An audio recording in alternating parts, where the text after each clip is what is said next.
So, hi, Temi. How are you? I'm well, thanks. How are you doing? I'm good, thanks. Let's just introduce you first to our audience. My name's Temi Mwale. I'm 24 years old and I'm the director of the 4Front project, which is a youth member-led organization supporting young people and communities to fight for justice, peace, and freedom. And we support our members who have experience of violence and the criminal justice system to create change and to create change in their own lives, in their local communities, and in our society. 4Front has been, up since 2012. What difference did you see in the way young people were reacting to your projects? The young people that we support as members have so many needs, and a lot of the needs that they have are because of the treatment that they faced in this society that we're all part of, this society that in so many ways has failed them, from the education system to the criminal justice system, just to the way that society is structured. The fact that we have so many in this country living in extreme poverty and in deprived environments that create the conditions that enable violence to thrive. The fact that there's hardly any employment opportunities, the fact that there's so much exclusion, not just from schools, but from society more generally. And so we want to create with 4Front a space where young people feel free, where young people feel supported, where they feel loved, where they feel cared for, and where they can explore some of this pain, some of this trauma that they've experienced, where they can work with others in their community to think about what healing looks like for us based on the things that we've experienced. Who is better to completely change the criminal justice system than young people that have experienced the criminal justice system? Who is better to educate people about how policing really works in this country than the young people who are experiencing the harshest form of policing in this country? Who better to reimagine what safety can mean than sometimes the young people that haven't really had much safety in their lives? And 4Front is just about creating the spaces to enable young people to build their identity, to learn more about themselves, to learn more about their communities, and to take part in this process of reimagining what a safe, peaceful, just society can look like and would feel like if we could all live in one. And how do you feel about the fact that we had to watch for 8 minutes and 46 seconds a man in Minneapolis at the other end of the world, kill a black man for many people to kind of wake up? It hurts that it would take the death, not just the death, the brutal killing visually depicted across the world on loop, on replay, for people that haven't been engaged in these conversations to finally say, hold on, I need to learn more about this and I need to understand this. Of course, it's hurtful because for us in the context of this country, George Floyd and his death in the way it's reinvigorated this movement across the world is so powerful, but it is hurtful to families who have experienced their loved ones being killed in this country and have experienced that brutality and the lack of accountability, the impunity that the police have, and the injustice, and they've been experiencing that for decades. I think people welcome the support, but at the same time, there's a lot of questioning. Is this just going to be a moment? Are people just going to post some black squares on their Instagram without really trying to change something in a practical way? Our goal was to refocus in this country, and we were saying solidarity is one of the most important things in movement building, in fighting for change, because all of our struggles are connected. But within that, it's very unsettling that so many people in this country know George Floyd and Breonna Taylor, but they don't know about Rashawn Charles. They don't know about Edson DaCosta or Sarah Reed. And we wanted to really go out there, not just to the protest, but also using our platform and with the young people that we support being involved in creating, these resources for society to really say, okay, this is what's happening in this country. So we created the Rest in Power resource, which ultimately looks at only 30 Black people that have been killed in this country since 1990, and not just at the hands of the police, but also in the prison system as well.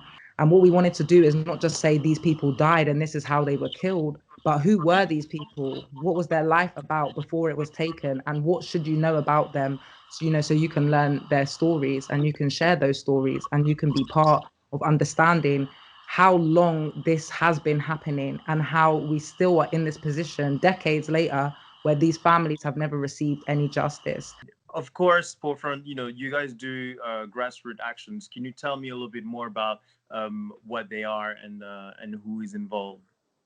So in relation to our campaigning work, as I Yeah. said, our members lead our campaigning work. And so with our team, we're supporting our members to really look at what are the policies, what are the things that are wrong with this system that we want to change, and then how can we take action on those things. We are championing the campaign to defund the police, which is about divesting from policing and criminal justice more broadly and investing into the kind of services that can be community-based, community-led, and that will increase people's safety, their sense of safety and protection. For so many, it seems all that we want to do is put all of these, police officers in prison. And ultimately, if we're against incarceration, we need to look very carefully about what we're advocating for. We want people to be treated fairly. And ultimately, when it comes to police, it seems not only are they above the law, but as they're the enforcers of the law, surely they should be held to a higher standard because they're paid to protect us. And they are sometimes the people that are brutalizing us. So accountability is key, really. But within that, it's very much all of our campaigning work is very much rooted to our community work because it's saying, okay, what alternatives do we have in the community that de-escalate conflict, that resolve conflict? These are the kinds of things that we can rely on, which wouldn't involve the police or criminal justice system. And to be fair, some of these things the Black community have been doing for a long time because we haven't felt able to rely on the criminal justice system for justice. Politically and economically, do you feel supported enough? Well, I'll take those as different things. Politically and economically, obviously, these are different, but they are connected. I think politically, we are called 4Front because we want young people who have these experiences to be literally that at the forefront of these campaigns, at the forefront of decision making that impacts them, at the forefront of shaping this society. Because the way we treat the most vulnerable in society is the best way to understand what a society actually is, their values and principles that they have. And by the standard of how we're currently treating the most vulnerable people in our society, it shows that this society is quite toxic. And so within that, politically, I appreciate that we're saying things that sound very radical and strange to people. Most people in our country cannot imagine how can you not have a police service, but it's because most people in this country don't experience the police force that we experience. They actually get the police service. We don't get that. And so it's not hard for us to imagine what our lives would be like without police when we're so over policed that they have quite literally occupied our communities. Economically, we rely on grant funding, we rely on donations, and within that, it's very difficult to do radical work because we're ultimately beholden to these funders who have their own criteria. And the charity sector itself is also another institution, as it were, or including institutions that also have institutional racism. And so everything from the criteria of which they're saying you need, to be able to apply for these funds, or the issues they think require funding to address. Only recently have we started to see more, funds that actually are interested in building racial identity and understanding that the kind of work that needs to be done to empower young Black people, needs to affirm young Black people, needs to be about, we can't be colorblind because society isn't colorblind. There's no such thing. Everybody sees race. So it's harmful to say that you don't see it because then you don't see the disadvantages that people experience, the barriers people experience systemically as a result of their ethnicity and their race.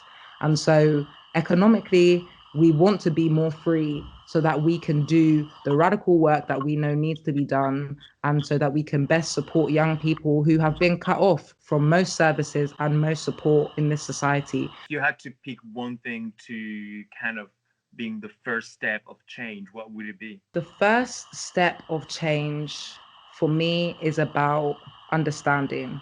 And for many people, is the experience they have when they feel compassion. And maybe for the first time, someone is willing to listen to them in a non-judgmental way about the things they've been through, maybe the things that they've done, and to be that person that says you're capable of change. You have a space to talk and to feel heard and valued. And that's done always with compassion, always, because people are hurting, and hurting people, hurt people hurt people. And so within that, the compassion is the key.